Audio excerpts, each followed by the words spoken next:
அனைவருக்கும் அன்பான வணக்கம். இந்த நிகழ்ச்சியில் நாம் இந்த 2024ஆம் ஆண்டின் மார்ச் மாத ராசி பலன்களை பார்க்கலாம். நிகழும் ஸ்ரீ மங்களகரமான சோபகிருது வருடம் மாசி மாதம் 18ஆம் தேதி 1/3/2024 வெள்ளிக்கிழமை தேய்பிறை சஷ்டி சுவாதி நட்சத்திரம் சுபமுகூர்த்தம் கூடிய நன்னாளில் இந்த 2024ஆம் ஆண்டின் 3வது மாதமான மார்ச் மாதம் பிறக்கின்றது. மாத தொடக்கத்தில் கிரகங்களின் சஞ்சாரத்தை பார்த்தால் மேஷத்தில் குரு பகவான், கன்னியா ராசியில் கேது, மகர ராசியில் சுக்கிரன் செவ்வாய், கும்பராசியில் சூரியன் சனி புதன், மீன ராசியில் ராகு என இந்த மார்ச் மாத தொடக்கத்தில் கிரகங்கள் சஞ்சரிக்கின்றன. இந்த 2024ஆம் ஆண்டின் 3வது மாதமாக வருவது இந்த மார்ச் மாதம். இந்த மாதம் வசந்த காலத்தின் வருகையைப் போலவே மிகவும் அழகாகவும் வண்ணமயமாகவும் இருக்கின்றது. இந்த மார்ச் மாதத்திலிருந்து குளிர்காலம் குறையும், கோடை காலம் ஆரம்பமாகும். சூரியன் கும்பம் மற்றும் மீனராசியில் இந்த மாதம் பயணம் செய்வார். மேலும் கும்பராசியில் ஆட்சி பலம் பெற்றுள்ள சனி பகவானுடன் சூரியன் மற்றும் புதன் பகவான் இணைந்து பயணம் செய்வார்கள். மேலும் மகர ராசியில் செவ்வாய் உச்சமடைந்து பயணிக்கின்றார். மேலும் இந்த மார்ச் மாதம் கிரகங்களின் மாற்றத்தை பார்த்தால் மார்ச் 2ஆம் தேதி புதன் மீனராசிக்கு பெயர்ச்சி ஆகின்றார். மார்ச் 8ஆம் தேதி சுக்கிரன் கும்பராசிக்கு பெயர்ச்சி ஆகின்றார். மார்ச் 14ஆம் தேதி செவ்வாய் கும்பராசிக்கு பெயர்ச்சி ஆகின்றார். இந்த கிரகங்களின் சஞ்சாரம் மற்றும் மாற்றத்தினால் உங்கள் ராசிக்கு இந்த மார்ச் மாதம் என்னென்ன பலன்கள் கிடைக்கப் போகின்றது, நீங்கள் செய்ய வேண்டிய பரிகாரங்கள் என்ன என்று இந்த வீடியோவில் பார்க்கலாம். செவ்வாய் பகவானை ராசிநாதனாகவும் அஸ்வினி பரணி கார்த்திகை 1ஆம் பாதம் வரை பிறந்த மேஷராசி அன்பர்களே, எதிலும் முதன்மையையும் மரியாதையையும் விரும்பும் மேஷராசி அன்பர்களே, செவ்வாயை ஆட்சி நாயனாக கொண்ட நீங்கள் சற்று முன்கோபம் கொண்டவர்கள். சூரியன் உங்கள் ராசியில் உச்சம் பெற்று இருக்கும். சூரியன் உச்சத்தில் இருக்கும் பொழுது, அதாவது சித்திரை மாதம் ஒரு குழந்தை பிறந்தால் அது நல்லதல்ல என்பார்கள். காரணம் உடல் உபாதைகள் ஏற்படும் என்பதற்காகத்தான். ஆனால் சூரியன் உச்சத்தில் இருக்கும் பொழுது அந்த குழந்தை பிறந்தால் அந்த குழந்தை அறிவில் சிறந்து விளங்கும். உங்கள் ராசியில் சூரியன் உச்சம் பெறுவதால் பொதுவாக நீங்கள் சற்று அறிவார்ந்த பேச்சுகளைத்தான் பேசுவீர்கள். அதோடு செவ்வாய் உங்கள் ராசிக்கு அதிபதி. எனவே இந்த ராசியில் பிறந்த மேஷராசி அன்பர்களின் ஜாதகத்தில் செவ்வாய் சிறப்பான நிலையில் இருந்தால் அவர்கள் பெரும்பாலும் பாதுகாப்பு தொடர்பான வேலையில் இருப்பார்கள். அப்படிப்பட்ட உங்களுக்கு இந்த மார்ச் மாத கிரக நிலைகளை ஆராய்ந்து பார்க்கும் பொழுது தற்போது சனி பகவான் உங்கள் ராசிக்கு 11ஆம் இடமான கும்பத்தில் உள்ளார். இது மிக சிறப்பான இடம். இங்கு அவர் உங்களுக்கு பல்வேறு நன்மைகளை தர இருக்கின்றார். குறிப்பாக பொன்னையும் பொருளையும் தருவார். குடும்பத்தில் மகிழ்ச்சி அதிகரிக்கும். விருந்து விழா என சென்று வருவீர்கள். ஆனந்தம் இருக்கும். கடந்த காலம் பெண்களால் பல்வேறு இன்னலுக்கு ஆளாகி இருப்பீர்கள். ஆனால் அதே பெண்கள் உங்களுக்கு உதவியாக இருப்பார்கள். அவர்களால் நன்மை கிடைக்கும். தொழிலில் முன்னேற்றம் காண்பீர்கள். புதிய தொழில் தொடங்கலாம். வேலை இல்லாதவர்களுக்கு வேலை கிடைக்கும். மேலும் தற்போது குரு பகவான் உங்கள் ராசியிலேயே சஞ்சரிக்கின்றார். இது சுமாரான நிலையே. ஜென்மராமர் வனத்திலே சீதையை சிறை வைத்ததும் என்று ஜோதிடத்தில் ஒரு வாக்கு உண்டு. அதாவது ராமரின் ஜாதகத்தில் 1ஆம் இடத்தில் குரு இருக்கும் பொழுது வனவாசம் செல்ல நேரிட்டது என்று கூறுவார்கள். அந்த நிலை உங்களுக்கு வராது. காரணம், ராமரின் ஜாதகம் வேறு, உங்களுடைய கிரகநிலை வேறு. அவர் தெய்வ அவதாரம், நாம் மனிதர்கள்.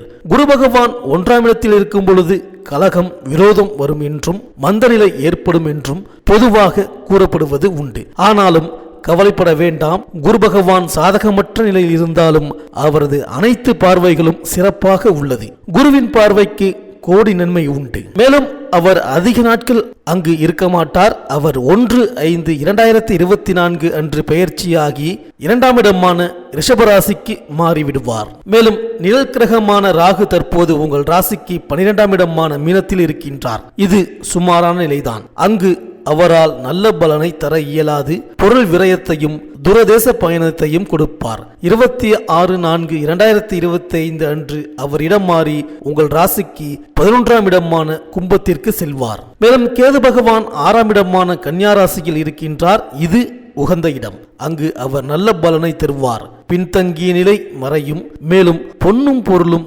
தாராளமாக கிடைக்கும். காரிய அனுகூலம் ஏற்படும். அவர் 26/4/2025 அன்று 5ஆம் இடமான சிம்மராசிக்கு வருகின்றார். மேற்கண்ட நிலையை பார்க்கும்போது சனி கேது நன்மை தருவார்கள். அதோடு குரு பகவானின் பார்வைகளும் சிறப்பாக அமைந்துள்ளன.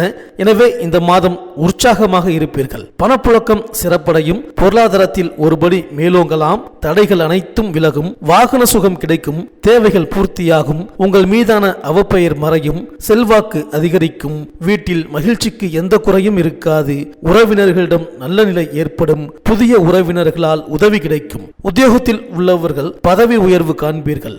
மதிப்பு மரியாதை அதிகரிக்கும். எதிர்பாராத நன்மைகள் கிடைக்க வாய்ப்பு உண்டு. முக்கிய கோரிக்கைகளை வைக்கலாம். மேல் அதிகாரிகளின் ஆதரவு கிடைக்கும். சக ஊழியர்களின் ஒத்துழைப்பும் இருக்கும். வியாபாரிகளுக்கு எதிரிகளால் இருந்து வந்த முட்டுக்கட்டைகள் விலகும். இதனால் லாபம் அதிகரிக்கும். வாடிக்கையாளர்கள் மத்தியில் நல்ல பெயர் கிடைக்கும். கணினி தொழில், பத்திரிகை, இரும்பு, அச்சு தொடர்பான தொழில்களும், தரகு, ஆன்மீகம் தொடர்பாக தொழில் செய்பவர்களும், பழைய பொருள்களை வாங்கி விற்பது போன்ற தொழில்களும் சிறந்து விளங்கும். தங்கம், வெள்ளி, வைர நகைகள் வியாபாரம் செய்பவர்கள் அதிக லாபத்தை பெறுவீர்கள். கலைஞர்களுக்கு சக கலைஞர்கள் மிகவும் ஆதரவாக இருப்பார்கள். புதிய ஒப்பந்தங்கள் பெற்று புகழ், பாராட்டு கிடைக்க பெறுவீர்கள். சிலர் உயர்ந்த அந்தஸ்தை பெறுவீர்கள். அரசியல்வாதிகளுக்கு நீங்கள் எதிர்பார்த்த பதவி பொறுப்புகளை பெறுவீர்கள். நல்ல வசதியுடன் இருப்பீர்கள். மாணவர்களுக்கு கல்வி வளம் பெருகும். ஆசிரியரிடம் நன்மதிப்பு கூடும். ஸ்காலர்ஷிப் போன்றவை கிடைக்கும். விவசாயிகளுக்கு பாசிப்பயிறு, நெல், எள், உளுந்து, கொள்ளு, துவரை, சோளம், மஞ்சள்,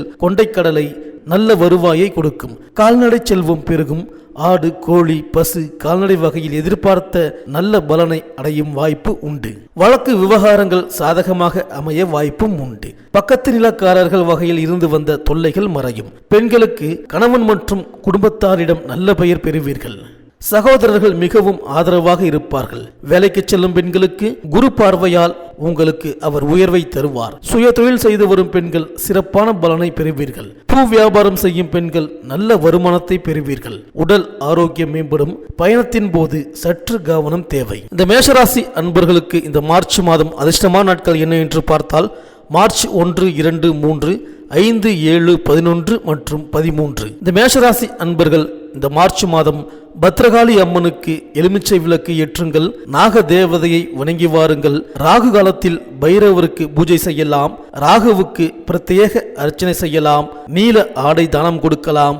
ஏழைகளுக்கு உளுந்து தானம் செய்யுங்கள். இந்த மேஷராசி அன்பர்களுக்கு இந்த மார்ச் மாதம் அனைத்தும் நன்மையே நடக்கும். இந்த வீடியோ உங்களுக்கு பிடிச்சிருந்தா லைக் பண்ணுங்க, உங்க நண்பர்களுக்கு ஷேர் பண்ணுங்க, மறக்காம சப்ஸ்கிரைப் பண்ணுங்க, பக்கத்தில் இருக்கிற பெல் ஐக்கானை கிளிக் பண்ணுங்க. மீண்டும் அடுத்த வீடியோவில் சந்திப்போம். நன்றி, வணக்கம்.